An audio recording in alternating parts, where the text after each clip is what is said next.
Welcome to the Supplement Engineer Podcast. My name is Robert Chinetsky. Today we are rejoined by the founder of the leading news source in the supplement industry, Mr. Shane Smith of Stack.com. Welcome back, my friend. Thank you for having me. It's great to get back on. It is. It's been, I want to say, almost probably a year since we had you back on. I think we had you back on maybe like Now, November or December last year. I can guess exactly when because I was in Manchester, so Yeah, that's right. that was in March, I think. March. Man, it seems like it seems like so much longer then, but so much shit happens in the supplement Oh industry yeah. that, I mean, this past weekend I was in New Jersey and I just got back yesterday, but I swear it's felt like 5 days since I got back into town because that much shit has transpired from the time I landed yesterday Yep. until the time the time we're speaking on Monday afternoon. So, what's new? I know we're on the back half of the Olympia, so what's up with you and the site and new developments in that? I mean, we're gearing up for the Protein Wars, which is a bit of a mammoth. It's turned into over the years.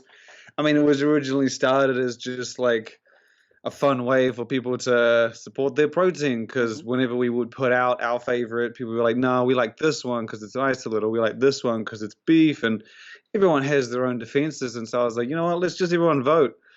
Now it's kind of become a beast, and people fight in the comments and everywhere, and it's like it's just everyone has to campaign for their votes, and I'm just like, you know what, whatever. Let's just put it out there and see what comes out on top this year. So that's probably the biggest thing we got coming. And then we're doing the Dubai Muscle Show in December. We're going to that one for the first time. Haven't been out to the Middle East. And here the market out there is getting pretty good and getting pretty big. So we figured we'd head out and check it out. It's at the end of the year. It's not really around any other show as well, so I won't interfere with much. Now, I know y'all But yeah. tend to globetrot depending on which expos y'all are heading to, and y'all settle, in the vicinity of wherever y'all are going to be covering the event. Are y'all going to be living in the Middle East for any stretch of time, or is that going to be? No, that was kind of like why the Dubai Muscle Show was like the last one for us to do, because like when we were FIBO and Body Power, it's like and the Arnold, it's in a nice little run. You got within 2 months those are going down, Yeah.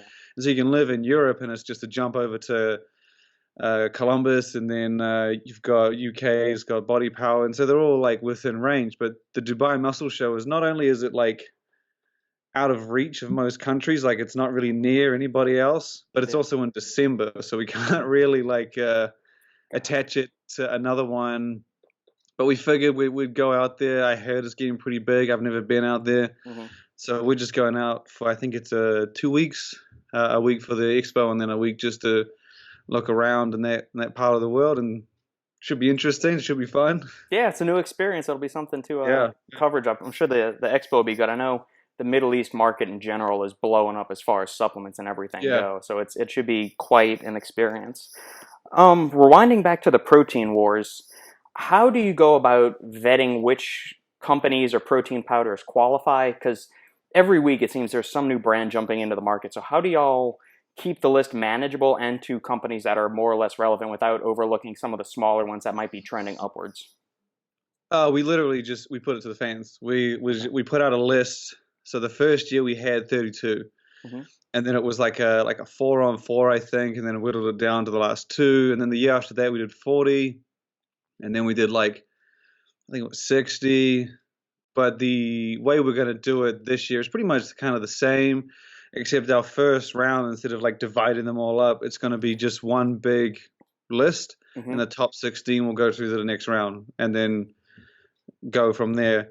But we basically just take anyone that puts their name forward, pretty much. Just we keep it open. Like if the only time we won't put someone in is if it's like a lone person who says, "Oh, what about this one?" and no one else mentions it, no one else comments. Gotcha. If we get like 5-6 people being like, "Hey, what about this?" we'll add it on, and we'll do it until we get about an even number. But this year we don't need to worry about an even number since the way it's going to be done in that first round. So yeah, it's pretty much whoever wants to be in it is in it, and generally we keep everyone from the previous year unless they were discontinued or replaced with another protein, and then so it should be fun. Like I said, everyone can come in. It's not hard. it's very hard to progress. That's what I'll say. I gotcha. It's turned into just fan fest. Everyone likes their favorite, and brands get behind it. And it's a fun time of year. Now, if a company has multiple proteins, so somebody like Cage Muscle has an isolate and a casein, and NutriBio's got every shade of protein imaginable. Is it limited to one entry per company, or can a company get as many proteins as the fans will vote in? It's one per brand, and like we'll pick that one. Mm-hmm. But if the brand wants to change it, they just need to let us know. Which typically pick, because we figured the first year we did it, Optimum had Gold Standard, and I think we had their new one at that time was like Pro Complex or something. Mm-hmm. Yep. And then they both kind of progressed, and we were like, you know what, this could be. It didn't actually end up going at each other, but we were like, technically it could end up like that. So let's just keep it to one, and then they can pick. And most of the time, brands will have the one that they want in there. Like NutriBio originally had Classic Whey, but then they switched to wanting whey protein isolate. So it's up to the brands that depending on which one they want in there. Gotcha. Do y'all have any kind of protective measures or security in place to prevent against like voter fraud or bots going in there and fucking with the votes or anything like that? We'll run through every single vote at the end of the week before we put the results out. Gotcha. And we had someone say to us, because our theory, our saying is if it looks suspicious, it's out. We'll pull it out. Right.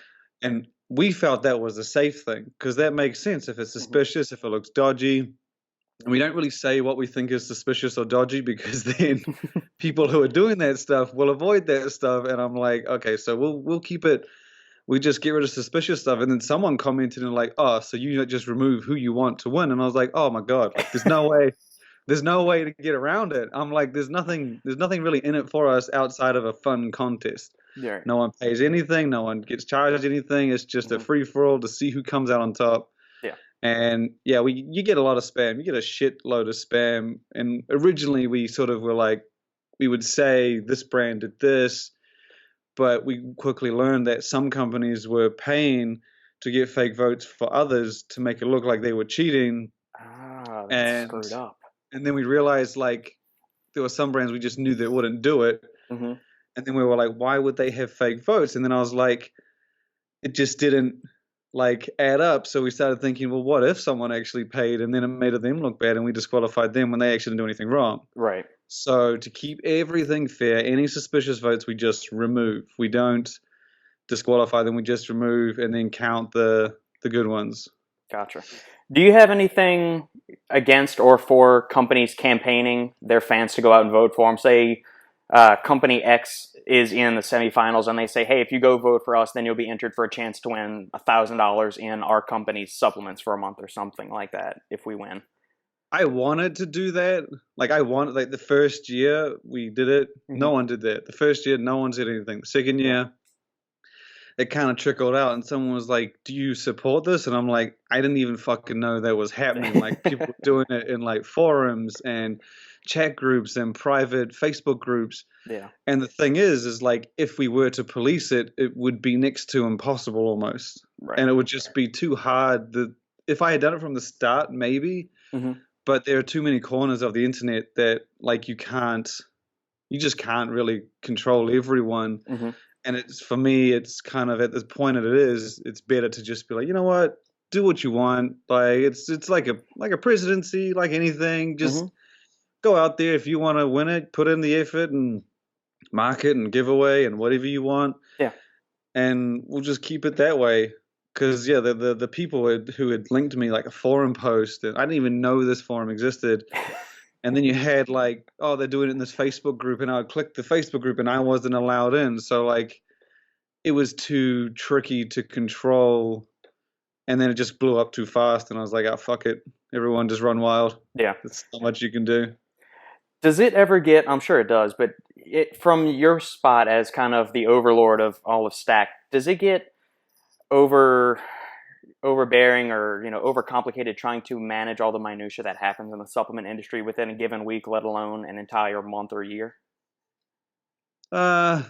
there will be weeks like where I'm sort of get stories come in, and I'll just have to say, look, we'll get to you when we get to you. Worst comes to worst, we leave it to the weekend. The story may end up being like 7 days old, but I'll make sure it gets online.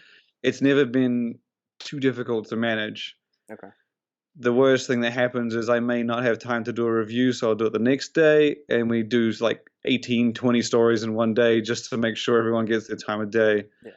We'll put an effort in making sure everything gets shared. Like, we don't want people not knowing about something or some brand feeling underappreciated.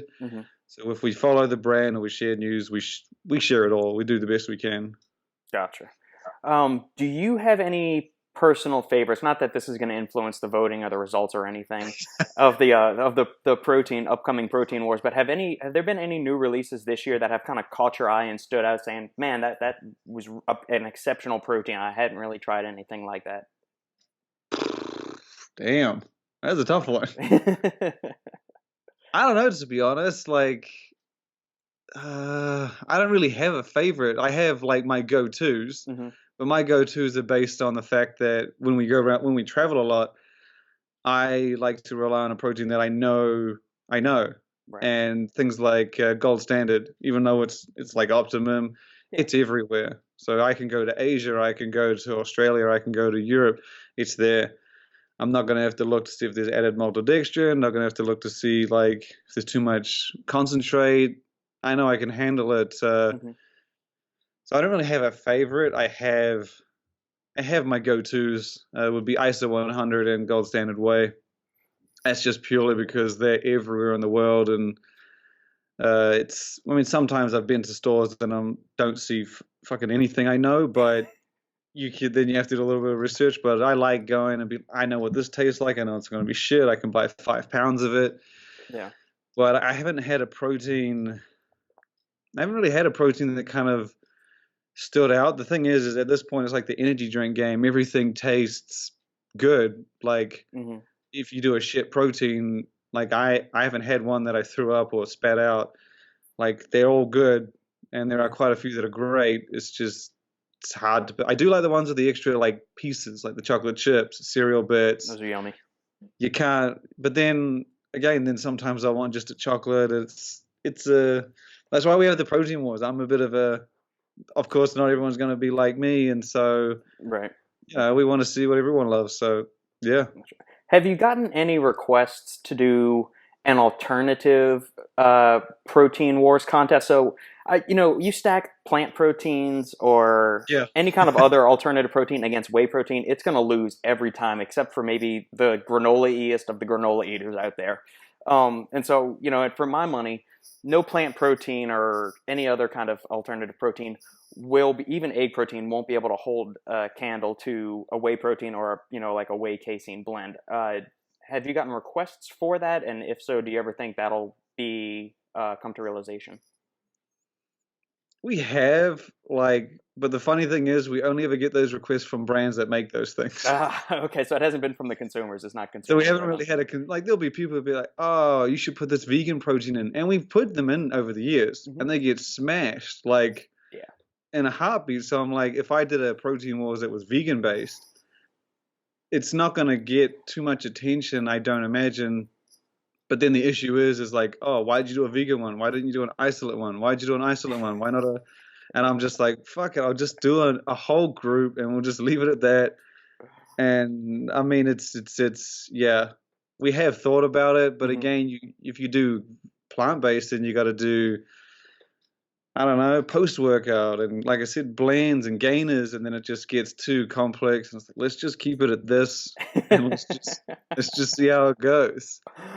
Like, you don't have a lightweight Super Bowl, you have a protein wars. So we want to keep it at the one. Very true, man. Since y'all move around to different locations, how do you, and you also do some of the reviewing for the website. I know you have a panel of reviewers, but how do you manage traveling with all of your supplements while keeping it manageable and globetrotting?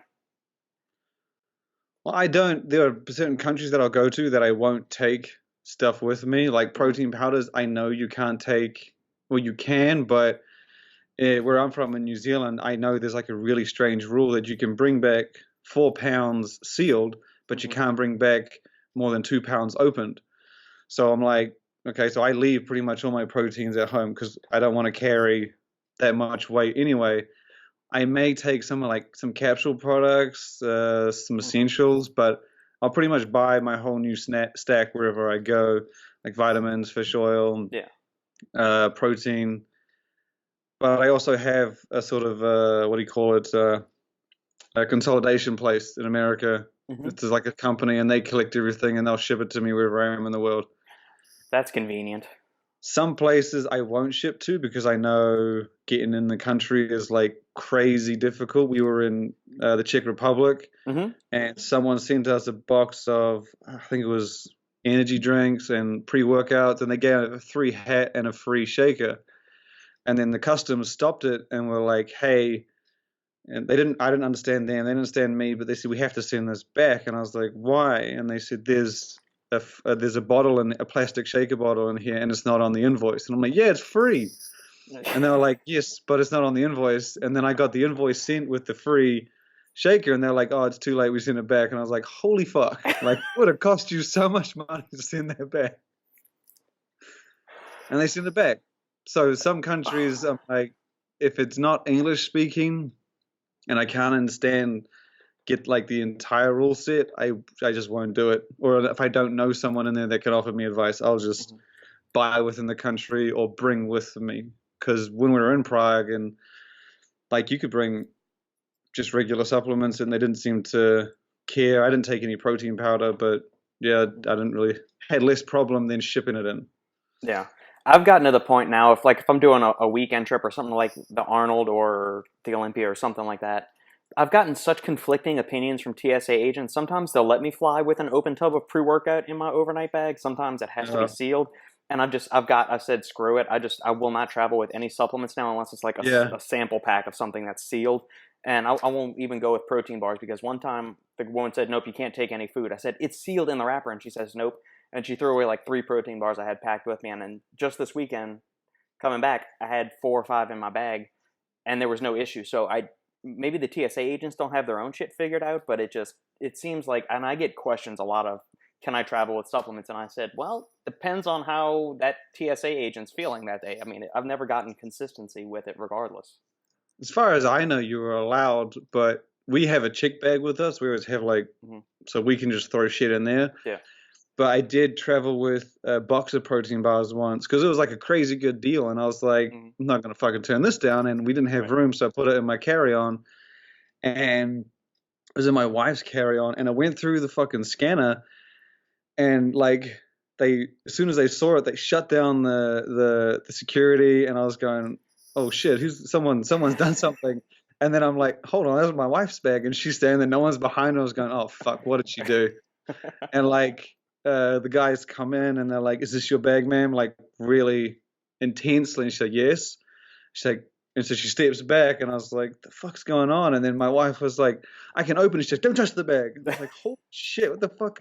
And I was standing there and she's like, and then they opened it really slowly and I'm like, what the fuck do they think is in there? And it was the box of protein bars, but they said because of the density of these things, it was pretty sure it was a box of like West bars. They said because of the density, it just looked like a big block of like dough, and it looked suspicious. I thought it was a block of C4 or something, and you were hiding in the bag. That's what they might. So I was like, you know what? Let's just take 1 bar from now on rather than a box. But yeah, that's the tricky one. Along those lines, have you tried any protein bars recently that have stood out to you? Because it seems every week there's a new functional food coming out, either a new protein cookie, keto cookie, or protein bar hitting the wire. I mean, the one that stood out to me, like the keto thing, I kind of like. I understand, naming it keto because people need to know what it is and blah blah blah. But for me, I'm just sort of like keto and protein bars to me are kind of in the same basket because they'll have protein, they'll have fat, and I don't usually mind either macros. But the keto protein bar from Think with an exclamation mark. Yeah, I saw that one. you got to fucking try it. Like I saw, I didn't know the brand too well, but I saw that and I was like, okay, let's just give this a try. And I've had high fat bars and stuff like that, and they usually have like a weird consistency or whatever. And this one tasted like a chocolate, like a Reese's peanut butter cup. And I ordered it, I pre-ordered it on Amazon or something, and it was meant to come 2 weeks. It came straight away, and that shit blew me away. And I was like, I mean, it's 10 grams of protein, I think 14 fat or 15 fat, Yeah. but a gram or so low net carbs. And there's those macros don't bother me, but the thing just tastes amazing. And I was blown away, like purely because I didn't expect a lot from it. And then it just delivers this candy bar like taste. The middle feels like a crumbly peanut butter. Then the chocolate actually tastes like chocolate, and it was probably the one that stood out the most for me in the last few months, just purely because I didn't expect much and I got a lot. Yeah, when I saw that come, I mean, because you write the stuff on the site every day, so you've seen the massive influx of keto certified products, quote unquote, that are hitting the market, and we both know that that's mostly a bunch of malarkey. It's a bunch of marketing, slang that attract people's attention. And I remember seeing the Think bars come across the wire, and I thought, I've tried the regular Think Thin bar or the Think bars, and they're decent, but they've got a ton of sugar alcohol. So if you have like 2 or 3 of them in a day, man, your stomach is going to get torn up. I'm going to have to check our local grocery store because our local one stocks the regular Think bars, and I'm assuming they've got a whole section now of like CBD, keto, and all natural products. So I'm sure it's going to be in that aisle within the next couple of weeks. I'll have to pick up a bar and try it since it actually tastes good.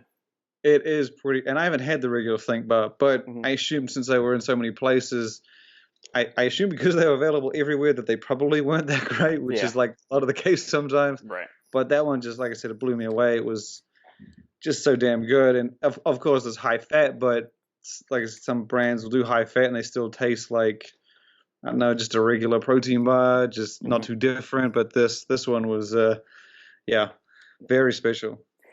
Do y'all keep track of the analytics on the site as far as which kind of posts gain the most traffic? And so we know that keto has been a huge trending topic in Google search engine for the better part of 2 years now. Do y'all find more engagement or just click-through rates on the stories from keto and CBD products than other ones like proteins or pre-workouts as of late? So we'll sort of adapt based on what the readers like, and what seems to be coming out quite a bit of. Like, I'll get emails or direct messages like maybe 2 or 3 times a day from new brands that I haven't heard of. And like if I start getting tons of CBD, I'll be like, okay, so this is probably something I should look at. And so I'll kind of scan through them, make sure there's a few good ones or like legit ones, the brands that are actually doing something and making an effort, not just trying to get that Google rank. And so we kind of base that on what we increase sharing of, like snacks and energy drinks and convenience. Those have been the big things we've seen over the past 2 years. Just people loving the convenience and the on-the-go options more than pre-workouts and protein powder, but you still have to share all that information as well. So when it comes to selecting new brands, we've seen just a big influx of unique snacks and beverages, and so you may have noticed a few more of those showing up on the website. Yeah. As for keto, we haven't really like seen a lot of keto brands reach out to us, nor have we seen like a big return on readability on keto. It's more just the fact that brands have been doing keto stuff brands that we already share doing keto stuff all pretty much around the same time, and so it's created this look of a lot of keto stuff basically, but that's the trend of the brand, not necessarily the trend of the site, I would say. Yeah, that's one of the things, because I do 2 podcasts a week. So one of them's with a brand owner or a company owner like yourself, and the other one it's me and Justin from Supplements New, kind of running down the last week's stories on Stacked. And one of the things that I've been harping on the past couple of weeks is that companies either put neuro in their ingredient or in the product name, or keto, and you look at the profile and there's like 100 grams of caffeine and 100 grams of theanine, and somehow that qualifies as a nootropic according to that company. Or if there's even like a gram and a half of BHB salts, it automatically makes a keto. And I'm just thinking, Yeah. God, this is one of the things that irks me so much about the supplement industry. I love the industry as a whole, but those bullshit marketing tactics, I cannot stand.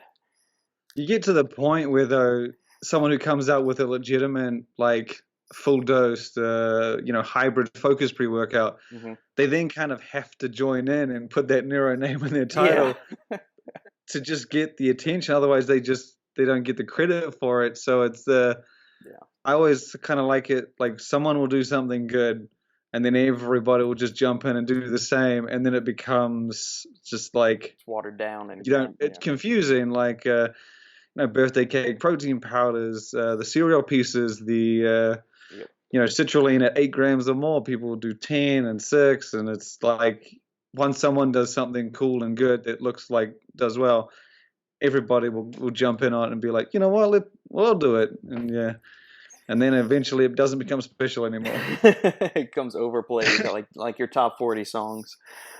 Yeah. I've heard conflicting things about the Olympia Expo, and I realize it's about a month past now, and Supply Side West is this coming week.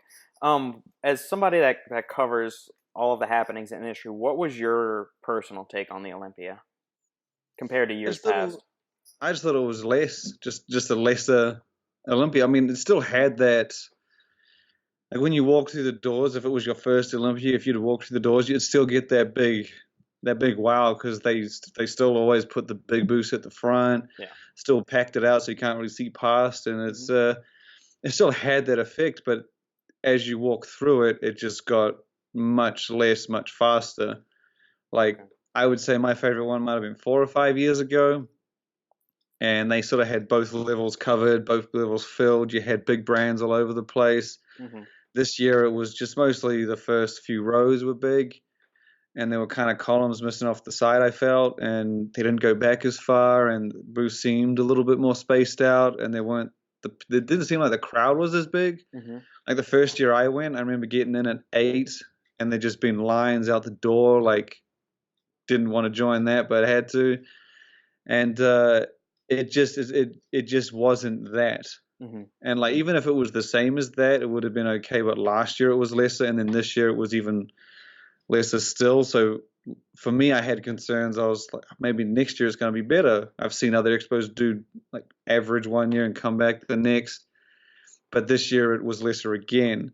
So it had me sort of, and for me to think it was lesser, it was very visibly lesser. And I think not having the big companies like Optimum, Bang, Cellucor, MuscleTech, BSN, ABB wasn't there. These were the guys that had like the Qs. These were the ones that had the Qs guaranteed cool shirts, guaranteed like freebies and samples. And bodybuilding.com, they hadn't gone for a while, but they were another big draw a few years ago, and just you lacked all of that, and it just didn't have that. Let's go here, let's go here. Oh, we got to go there as well. It was like just lesser. And I didn't feel it didn't, compared to the likes of the other ones I've been to this year, even the Arnold, it just wasn't for the show that's meant to be the grandest of the industry. Like it's the Olympia. It just wasn't, like it wasn't, especially compared to other years. Yeah. Do you think, I mean, there was a time when you had to go to these supplement expos in order to get the recognition, but with the increased presence of the internet and the advent of social media, it's kind of rewritten the whole narrative on how brands can gain exposure. You don't have to go and pay those exorbitant fees to go even qualify to have a booth at the Olympia, plus deal with all the shipping, labor, product, athletes, costs, and hotels and all that nonsense. Do you think that the industry can only really support one big expo show in the States per year, as opposed to try to do in 2? I think it's got enough brands and it's got enough like competition and interest to have one on the East Coast, one on the West. Like that makes sense to me. And even though the Olympia in Vegas isn't like as easy to access as the likes of Columbus in Ohio, but I think it can do it. It's just they didn't.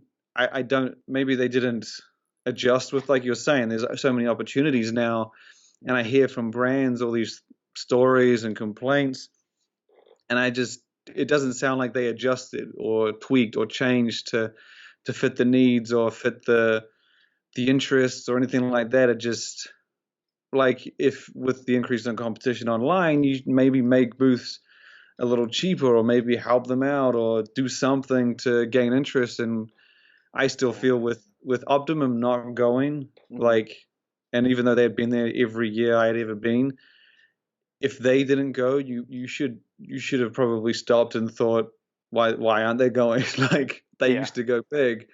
Why aren't they going big, let alone not even attending? So I mean, you should be asking them, why aren't you attending, and trying to figure out what we can do to get them to go. Not, oh, you don't go, cool, we'll do it without you, kind of thing. It's just yeah. Yeah, they need to find some way to incentivize. I think that you need at least one or two of the big boys to show up. So I mean, you've got your big three of, Cellucor, Optimum, BSN, and then you've got some of the smaller, but they're still major ones. And so when you see like Muscle Farm as the title sponsor of the Olympia, I mean, that makes me. Muscle Farm doesn't have the best track record as far as quality products and all of that kind of stuff. So if they're your title sponsor, that makes me a little weary. And I realize it costs a lot of money, and they're probably doing it to boost some of their credibility in the industry. But at the same time, if you don't have a big dog, and if bodybuilding.com isn't showing up, and if the Olympia is a bodybuilding show, that something's wrong there. And they're right there. I mean, they're right there in Idaho, and it's not that far to Vegas. Yeah, I mean, I understand that the concept of an expo may be a little bit dated, but you should be able to evolve, or at least do something different to encourage people to go. And you've seen other industries that seem to love the shit out of expos, like tech industry, and even Apple runs its own bloody expo to announce just their own fucking phone. Like, it's like they do it, and I mean, it's a little bit different, but they seem fit for it. And other industries will do the same, even at like in different countries. But I feel that there is still potential there, and I've seen it at I know brands don't like the busyness of the Arnold sometimes, and you can't make as much money, but like, it still draws a crowd, and it still draws a shit ton of people. Right. And FIBO in Germany was another. That's huge. That's a beast of a show, and I still see a mountain of people going to that.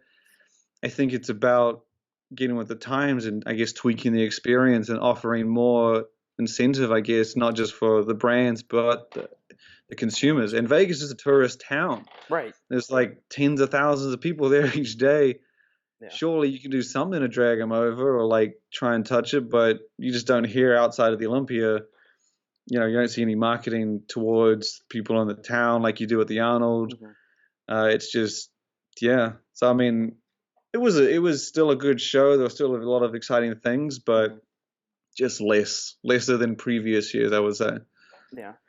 Do you ever think something along the lines of like an Apple Expo could take place in the supplement industry? So say bodybuilding.com had their own block party, or they did something like Natural Body Inc. did over the summer, where they host their own block party. And do you think more of these brands, especially the bigger ones, could ever grow some kind of like weekend long or day long expo hangout thing like that to compete with the likes of the Olympia, or something on a sizable scale of the Apple thing?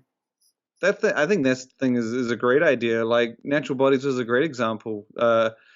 I think Core Nutritionals do the same thing with their, I think it's the Nut Bash, like with their Nutrition Corner retail stores, and they draw a crowd, and they get people in for fun and interaction and sales, and they get brands in with little booths. But like, if you can make that work, and you can still kind of make the big expos work, just find something in the middle, and I think it's definitely possible, especially with something like bodybuilding.com, who has a lot of brands and a lot of attention on them already. Right. And I realize, Boise, Idaho may not be the biggest tourist attraction to go up and see. I mean, you can go see the Smurf turf at Boise State University, which is kind of cool to go walk on. But I mean, there's not a whole lot of, and you'd obviously have to do it in like the spring or summer, or else you're going to be covered in 16 feet of snow if you tried to go up there any other time in the fall or winter. But I think something like that, or maybe another big internet retailer can host some kind of big meetup or something. I think there needs to be some kind of injection of enthusiasm, and maybe we make a bunch of smaller supplement expos instead of just two main ones. or maybe that's not the model. I'm not sure what the answer is, but something clearly needs to change course because we've been seeing a steady decline, I think, in overall attendance and excitement for the two major expos over the past couple of years. Yeah, I mean the thing is like Body Power in the UK, that shows sort of like I guess the Arnold of the UK. That one was better this year than it was last year. And in my eyes, in terms of like attendance and brands and stuff like that, and same with FIBO in Germany. And so, I mean, it might be a reflection of, I guess, the country, the economy, or whatever, but they seem to be doing pretty well with their ones. So I guess it's just sort of like evolving and chopping and changing, but then some expos might not be willing to do that because sometimes it takes risk, and I guess it's up to the organizers and what they're willing to do and what they place importance on. That was one of the reasons we did the Expo Awards, was to, like, you see these expos where these brands pay all this money and people are just like, hey, you got a sample, walk past with their bags open. And we did the awards just because we'd been to so many expos, and these, they weren't really being, I guess, rewarded, especially for the ones that would build up so much hype to launch a product there. And people that were attending may not have even known about it, just sort of see it as another thing to try. Yeah. And so that was our way to kind of give back to the brands that just put that effort in, that not only just spend the amount of money that goes to someone else, but they put the effort in for the consumers, because that at the end of the day, launching or debuting something at Expo was purely for them. It's not for the brand. It's not for the event. It's just purely for them. Correct. How did y'all go about vetting and awarding the top prizes for the Expo Awards? I mean, it's pretty straightforward. Like, we put out a list online, and so many brands are like, hey, what if we launch something that week, but we're not there? And I was like, that defeats the fucking purpose. Like, it's, and I told so many people that it's basically like you have the best tasting, best new product, best booth, and then people's choice. And best booth is as obvious as it is. It's the one with the most interaction, the coolest shit, the biggest standout. The best tasting is just the best tasting product. It could be a bar, it could be a drink. If it's something new, we do offer like a little more points. Otherwise, they're going to be awarding our favorite drink every single expo, so long as they attend. Best new product is just, it's just kind of the one that we think looks best on paper, what we tried, what we experienced. At the Olympia, it was the animal bar. And then we have People's Choice, which is it's based basically on all the stories that we shared during the event, the one that people read the most, basically. That way we don't get brands fucking go here and vote for this and blah, blah, blah. It's actually an organic People's Choice. Gotcha. So it's pretty straightforward. Yeah. And I guess it's good for the other companies that were at the expo that Bang wasn't there, because I feel like they're shooing to win it every time, because anybody that's been to the expos, the Bang booth is always insane. We didn't actually, at the Arnold, we didn't actually give it to Bang. We gave it to, at the Arnold, we gave it to the Animal. And that was purely because... Oh, well, they got a cage, too. I mean, that's another huge Animal draw. had, like, they fucking killed it at the Arnold. They had the live TVs with the lifting in the cage. Yeah, the limited clothing, the free samples, and then they had that rush. If you got in first 10 people, I think you got a free like animal pack or something, and then you had just the powerlifting, and that was a very comprehensive experience. Whereas I felt Bang is like you get free stuff, but like it's sort of a big surrounding of dancing chicks and stuff. Yeah, that's all it is. You got a guy rapping on stage and 16 girls just up there shaking their butts and everything else, and while they're throwing, I still don't understand how they don't get the cops up there to stop them from throwing full cans of cartridge. Yeah, I have heard that. I have heard that. And we had at FIBO was a company that never really, I think, understood what we gave them. Like, I spoke to them, they spoke English. I don't think they really like got it, but like I said to my wife, I was like, we got to give it to them. Their booth had like a fucking basketball court. They had an ice cream truck serving up their snacks and drinks, and they had a bar serving up shakes and aminos. They had a celebrity row where you could basically. They're a very German brand, so all of the influencers I have no idea who they are, but people were lining up for just miles. And I'm talking insider. a bloody convention center. Yeah. There was just, I couldn't get to that booth 20 minutes after it opened. Like everyone's just standing there basically the whole day. Mm-hmm. And they had the crowd, the interaction, the variety, the experience, the celebrities, and it was just like a no-brainer. Even though, like I said, I don't know if they actually knew what it was. They, they had to win. It was very deserving for them. Mm-hmm. Is there, since Body Power and FIBO still seem to generate a good buzz, is there, one or two identifiable things that you can point out that separates them from the US shows? It's kind of the same thing, really. I mean, Body Power switched up their display a bit this year. They had like a really cool layout. You'd walk in and it was like a handful of brands taking up like a huge space, and they always had to have like something going on, whether it was an athlete, a display, a interaction or something. And then outside of that, so that was all surrounded by like curtains, and then outside of that you had like an apparel section, a functional section, a snack section, and that was kind of cool how they laid it out. But it's pretty much same kind of thing. I would say Body Power's got bigger variety, so like less supplements.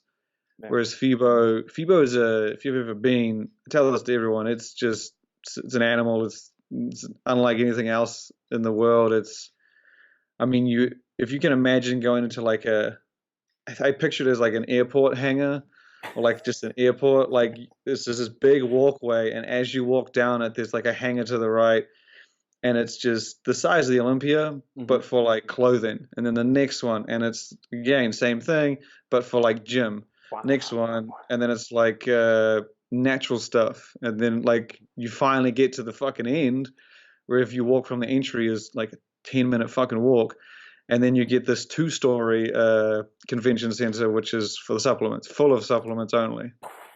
I've got to get over there one day to try it. I mean, it sounds incredible, and I'm sure it's an amazing site to take in. And so it's in the next couple of years. I've never been into the other halls. I never got to the other ones. I know they're there. The only one I went to outside of the supplement one was the natural snacking area, and that was only because it was right opposite the supplement one, and I was hot and I wanted to go somewhere no one was, so we walked in there. Gotcha. But the supplement one on the non-trade days mm-hmm. is just like you don't want to be in there after 10. I remember I had to go back in for a meeting, and I told the guys, look, man, I ain't going back into that fucking place. It takes you almost 20 minutes to fucking get through it when you're trying to get through it and not see anything. So you can imagine what it would be like trying to see shit. Yeah, I mean that's to a lesser extent. That's the way the Arnold is at middle of the day on like Friday or Saturday. It takes you 20 minutes just to walk from like the opening part of the booth to like midway through the expo hall, just because it's gridlock. Everybody's nut to butt, and then they're just kind of standing there looking around instead of actually moving through there, which I kind of wish they'd move the venue of where the Arnold is, or allow less brands into the place or something like that. I mean, they're never going to do that because they'd lose money then, but something needs to be done, because that place is such a clusterfuck that you can't move anywhere past once the later on it gets during the day.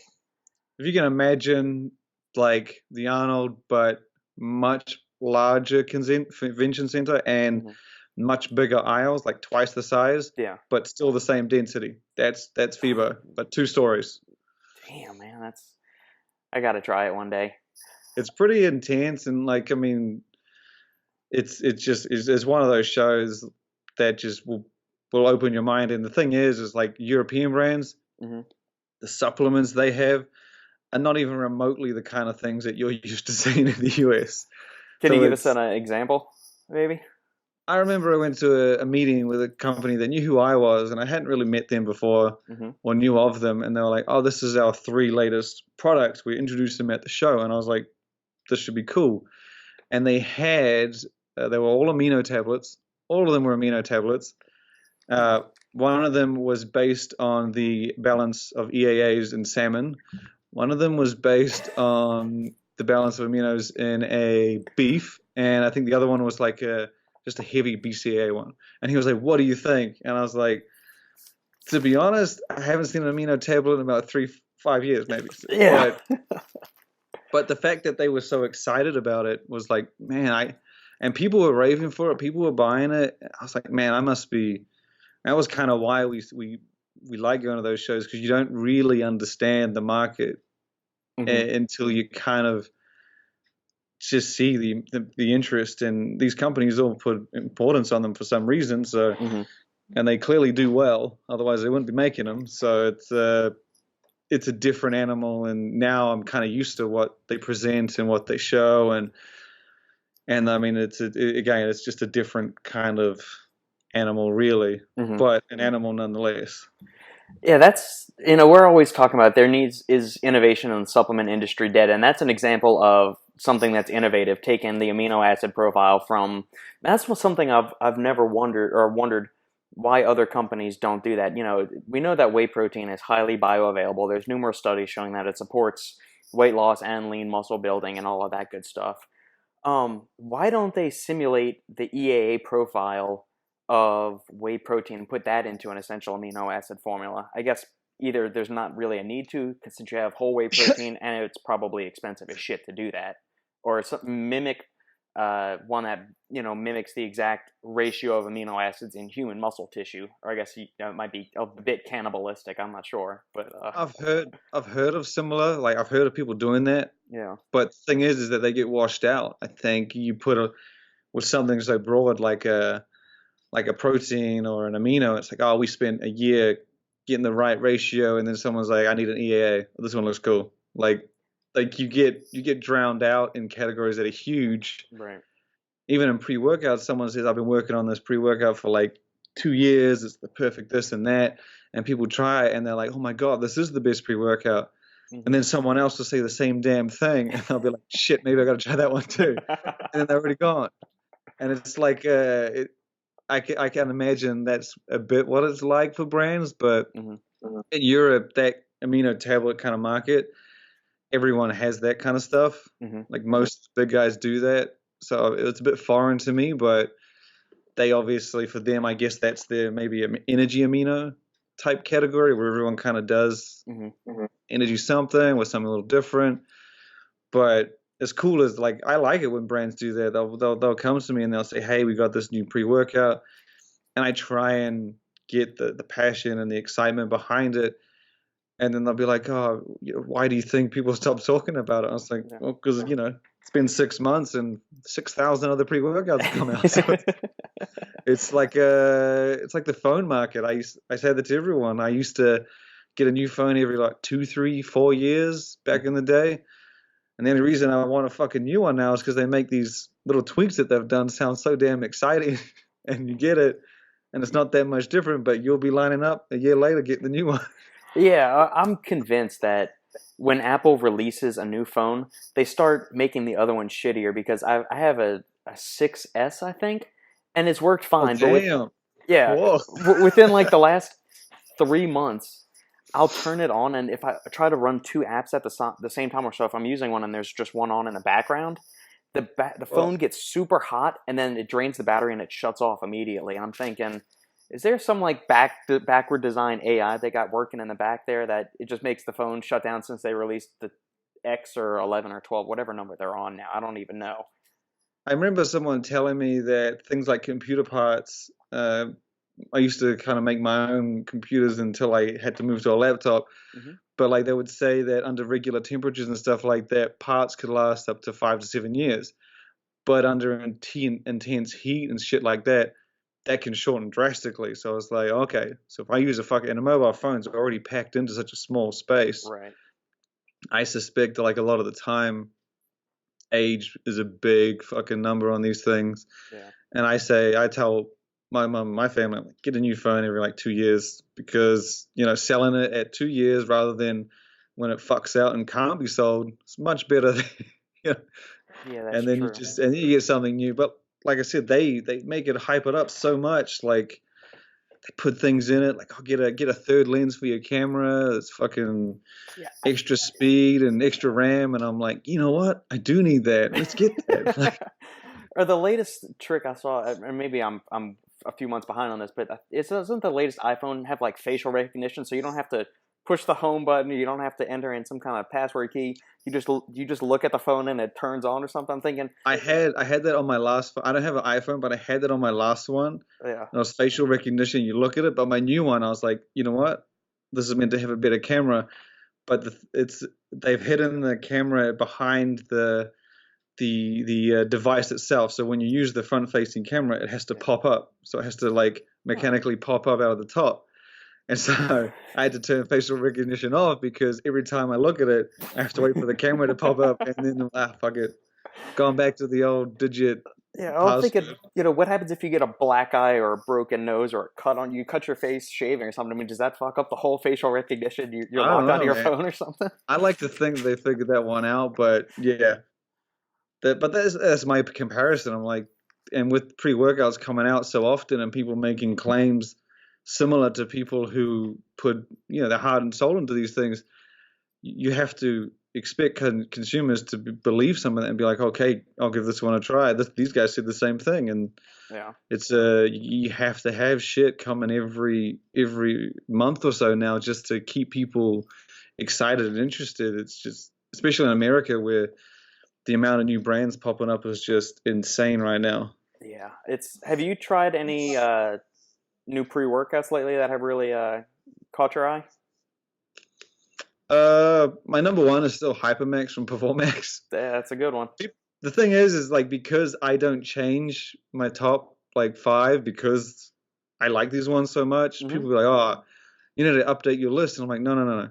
This one is still the best. I'm not. It may be like a year and a half old, but to me, it's still the best. Yeah. But that one stood out to me. The Pitbull Labs one, I tried that over the past couple of days, but at the same time, it's got like area Durancis in there and jugglins, and I'm like, this is, of course, it's going to be an intense motherfucker. Of course, I knew that going into it. But it's that's still my favorite. I like comprehensiveness though. Like, I don't like something that's going to stim me out and get me wired for too long. I like to have the pump and the performance all in the same thing, and have that well-roundedness. And Inspired's a good one at that. Performax, they deliver with that. So it's even though these things hit hard with those crazy stims, sometimes I won't rank them above those well-rounded ones. Yeah, it's not necessarily that it blows your face off, but it's got to give you a good energy buzz while conveying the other traits you're looking for in the pre-workout. Yeah. I mean, sometimes I don't even need that much energy to go to the gym. I could have a Monster or something, but you really notice those performance ingredients when they push you there a little bit longer, or you can knock out, a few more strength sets, and that endurance and hydration and that just that ability to keep going is very noticeable on those occasions. Yeah. Have you tried any new energy drinks lately? I noticed the store by us started carrying Adrenaline Shock. Have you seen that one at all? No, I know there's a lot of them.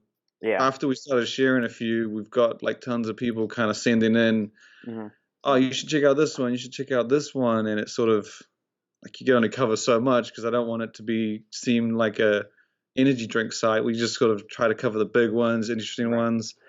Haven't really tried too many exciting ones lately that kind of blew my mind. My favorite is still America Energy and 3D Energy. So I did try Rain like a couple months back and was pretty impressed with that because of how fast it launched. I didn't expect a whole lot. Right.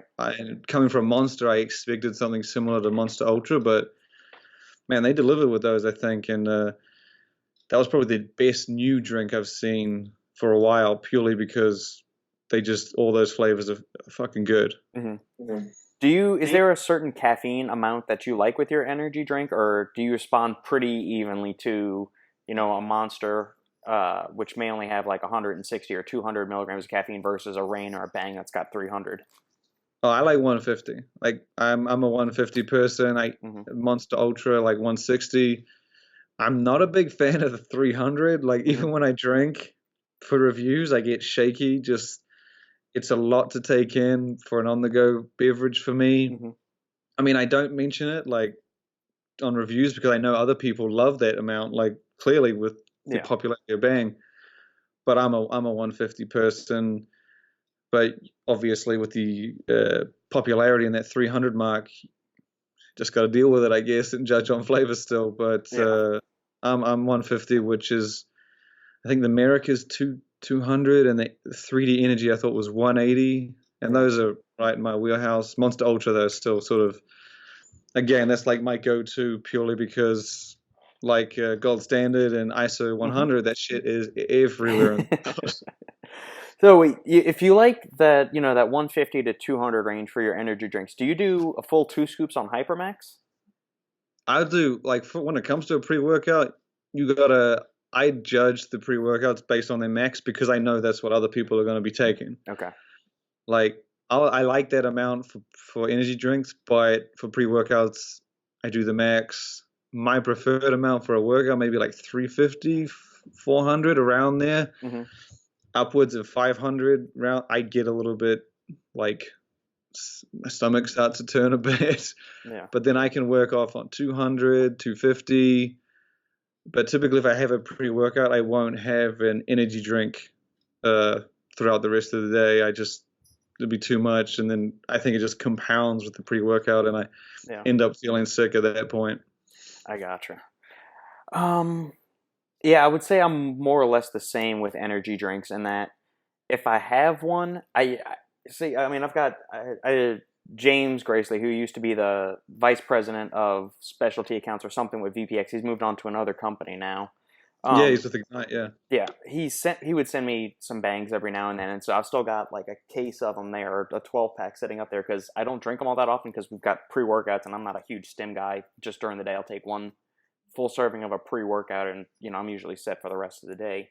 And I'll find that if I open an energy drink, it lasts me like 3 days because I'll never drink the entire 300 this in there. This one is a half, maybe a third can left. I just sip it. Yeah, and those just showed up in the grocery store by us. How are those? I haven't yet to try them. They're good. Yeah, they're damn good. I would rank their flavors like right below the 3D and America Energy, but all the flavors are great. The one I probably don't like as much is the Freedom. I think it's called Freedom, and that's just purely because it's a cherry flavor, and I'm not American, so cherry isn't like. I feel like that's a very American flavor. Same with like cinnamon, but I mean I still drank it. It still tasted alright, but the white one for me, the Phantom Freeze, is dynamite. And this is the Starburst one, or the Starburst like Galaxy Burst. Yeah, that one's good too. Okay, I'm gonna have to check those out. And I've heard good things about America Energies there, especially their cream soda one. I've heard really good things about that. Now I wish the stores by us would, or the grocery stores at least. I don't ever go into a GNC or Vitamin Shop, so I doubt if they're in there. I haven't seen them, or they might be in there. I never walk into those. So I'm kind of hoping they get into the grocery stores by us, so I can at least try one of them and see, because I've heard they're good. Very good things. They're one of my favorites, right next to 3D. It's sort of like a competition because they've each been adding for flavors at their own pace, and they'll drop a grape one. I'll be like, oh god, that's amazing. And they'll drop a grape one, and then 3D did a Mountain Dew like one, and a Fanta like one, and you just go back and forth which ones taste so good. Yeah. But that was why we did the Clash of the Cans as well, because again, like I like those, but other people love Bang, and so we just that's why we had the voting for that one. Yeah, I wish somebody would do a pineapple one. I have yet to see just a pure pineapple one, because there's Big Shot Pineapple was like a local New Orleans soft drink company, and they'd make a pineapple flavor. They made cream soda and some other flavors, and so I found a diet pineapple Fanta or some off-brand of diet pineapple soda.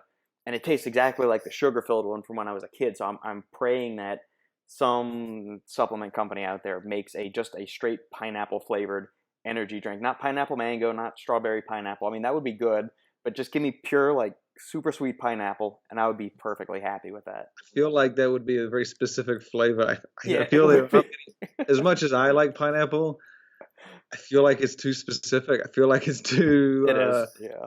I know that those flavors are big, like in Australia. That's like the orange mangoes, the pineapple, strawberry kiwis. They're not so big on fruit punch and blue rays, but a straight pineapple, I feel, is a big risk for an energy drink brand. It probably is. And I'm the opposite. I'm not I can tolerate a decent fruit punch. I hate blue raz. I forever will hate blue raz. Yeah. Everything of it. I've come to hate fruit punch as well. Oh yeah, there's so many bad ones. Years ago, that was my favorite, and now I'm just like Eh. I don't know. I know what it's gonna taste like, and I just leave it. So I just pray for orange mango. That's my new fruit punch. Yeah, I do like orange mango. That's a good one. Anything that's kind of in that tropical vein or blends two citruses or two good fruits together. I like that. Strawberry kiwi is decent. Or if you can do the one instance I can tolerate blue raz if it's fused with lemonade. So if you ever see like pre-workout flavors that are like electric blue lemonade or the smash berry from Primeval stuff, that's like a blue raz / lemonade kind of hybrid. I can do that, but anything more, if it's a pure blue raz, it's too sickly sweet for me. Okay, that makes sense. Yeah. If you hunt down Rockstar's Pure Zero, I think it's orange something guava. I know there's like 4 different fruits in that one. That one is amazing. It's 240 milligrams of caffeine, but that one is like, I guess, the best fruit punch I've ever tried. Yeah. And the name is like, I think it's, there's tangerine in there as well. Tangerine, guava. I can't remember the other flavors. I think there might be a strawberry in there. It's just a big mix, and it's a great flavor. Like, it holds that sweetness as well. Like, it doesn't die after you sip it. It stays through to the finish. It's really good. Cool. All right. Well, I got that written down. I'm gonna go check that when I run to the store later. It's a hard one to find, I've discovered. Gotcha. What's coming up for the rest of the year with the brand? As we're on the back quarter of the year now. What's anything? Yeah, pretty much. The Protein Wars, the Dubai Muscle Show, and we're doing. We got our Brand of the Year awards at the end. We do those like right at the end, just in case companies want to squeeze in like an exciting launch in December or something. Yeah. But you kind of get an idea on who's who before the finish. Yeah. And that would be at the end of the year. I think that'll be on. We do that January 1st. That's about it. We can't squeeze. We try and keep like exciting things once per month, or once every month and a half.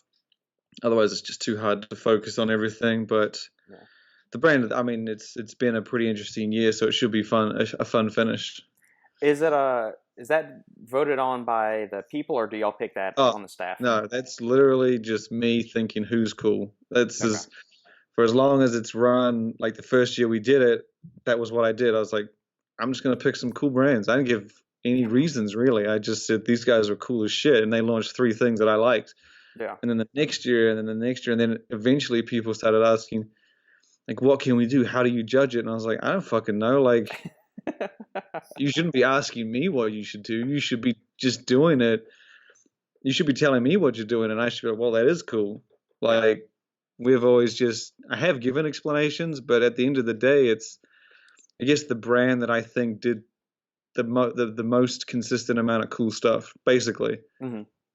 Like quality products, like multiple products, effective products, like not so much following trends, like different kind of stuff. And generally that brand is very obvious, and I don't need to explain it. Eventually I just end up explaining what they did, and to people just be like, just do what they do. But then next year another innovator will stand out, or another creative company will stand out. I'll be like, yeah, that's also what I was looking for. So it's hard to explain to people what I want or what I like, but it is just like the company that stood out, got a great amount of attention on Stacked, had good following, didn't kind of like disappear for 3-4 months, kept everything going.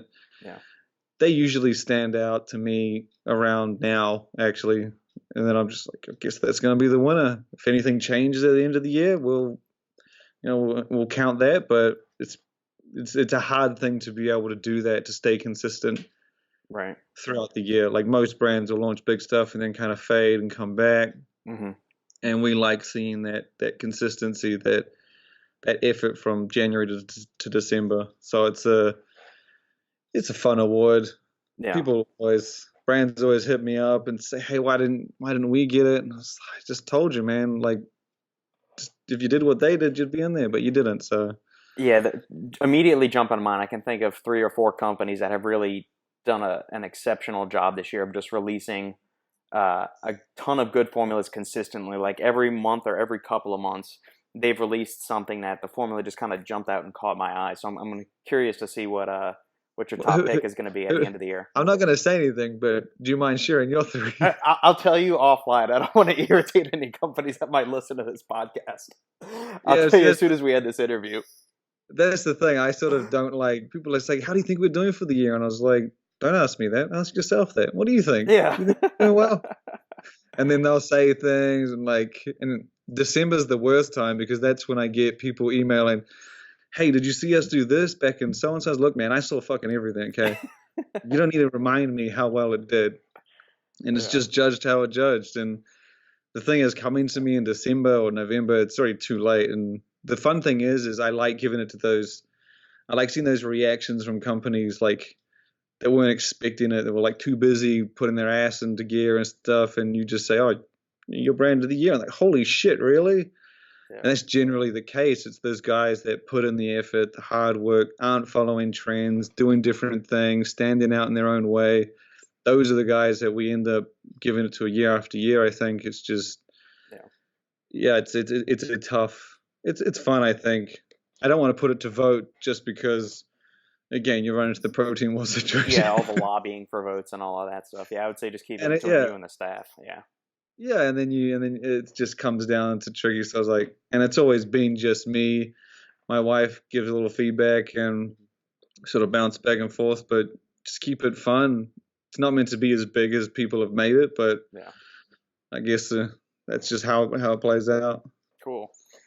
All right, man. Well, then I enjoyed the conversation. Thank you for spending some time with us. And if you got time, maybe we can meet up in Vegas later this week when I'm in town for supply side.